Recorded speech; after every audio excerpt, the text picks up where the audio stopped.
Is this on? Oh, yeah, it's on. You can hear me. Thank you for that very kind introduction. So I was here a couple of years ago, but to remind you, people who weren't here, what I'm about is seeing whether we can incorporate psychological behaviour change techniques into what call handlers say to the bystanders that Vicky was talking about, to see if we can get to CPR faster. In earlier parts of the study, we identified these as the main barriers that we think we can do something about. We think these would be amenable to behaviour change techniques. We identified those from calls and from interviews with call handlers. Your clicker is holding things up. The blank screen is really helpful. But I don't know what's gone wrong there. But what that says is that we worked really closely with behavioural experts and experienced call handlers from all across the UK to develop wording that call handlers could say that includes the behaviour change techniques. And what we ended up with was a series of if-then statements. And this is an example of one of them. So if the call handler identifies that the caller is concerned about doing harm, then they would say a form of the wording on the right. So, for example, I understand you're concerned, but doing nothing is more harmful. We need to do CPR now.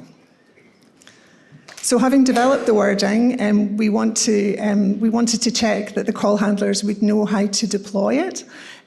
So we did some reliability work where we gave 11 call handlers excerpts from recorded real calls to see if they could identify the barriers. So they were asked if there are any of these barriers in that excerpt, or if there are no barriers at all.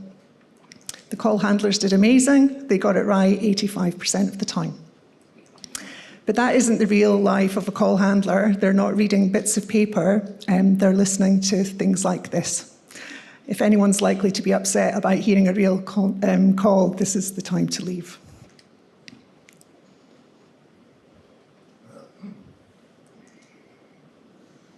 Okay, there should be an audio clip playing. Sorry, there was an audio clip of someone being very upset. And it was an example that one of these actors that we employed, we asked them to act out real words that people had said in real calls and to ask the call handlers to identify what the barriers were in each of those examples. So the call handlers still did great. They got it right 75% of the time. It's a much harder task. So now we're pretty confident that they know when to say the right thing. We also gave them lots of examples where there weren't barriers. And so across all of those, there wasn't a single time where the call handler said there was a barrier where there wasn't.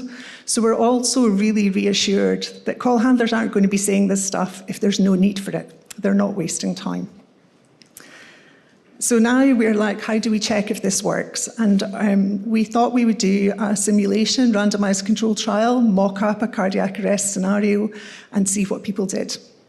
But there were a lot of uncertainties about that. Would we be able to get people to take part in something like that? Would we get the right people or would we get young, fit people? How realistic would the scenario be? And would we see any of these barriers? And would people hate it? These were the things we were worried about. So we did, this time last year, we did a feasibility study with 20 people at the university, Napier University. Our first attempt at recruiting people was through the SHARE register. We were not optimistic. We were asking people to come and do a study where they had to travel to Napier, they had to take part in a home emergency. But the good Scottish public really surprised us, and we made our number in a week. It was really easy. And the people who turned up hobbled in on sticks. They had grey hair, support dogs, severe depression. They were exactly the sorts of people we wanted, just ordinary members of the public. How well did the simulation do? Well, we managed to recreate barriers about physical capability, and people were concerned about doing harm, even though it was a plastic dummy. And we measured emotion before and after so that we could tell if it had affected people. And those scores changed really dramatically. People were really affected by this real life scenario, but crucially not to the level where you could hear it in their voice. the way that I've heard it on the clip that didn't play. And what we didn't get were anyone saying that they didn't know how to do CPR or that they thought it was too late or futile. So it seems like simulation isn't the way to go. The science worked well, and actually I was really fearful that people would be traumatized by it and hate it, but 60% of them said to me they find it beneficial. And I think it was for the reason that Vicky highlighted, that it felt really real, and now they know they can do it.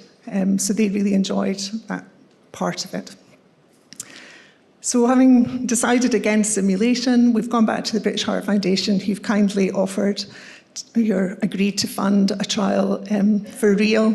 We'll be, over the next year or so, training up 30 call handlers from the Scottish Ambulance Service and trying this out in real calls and measuring how quickly we get to CPR.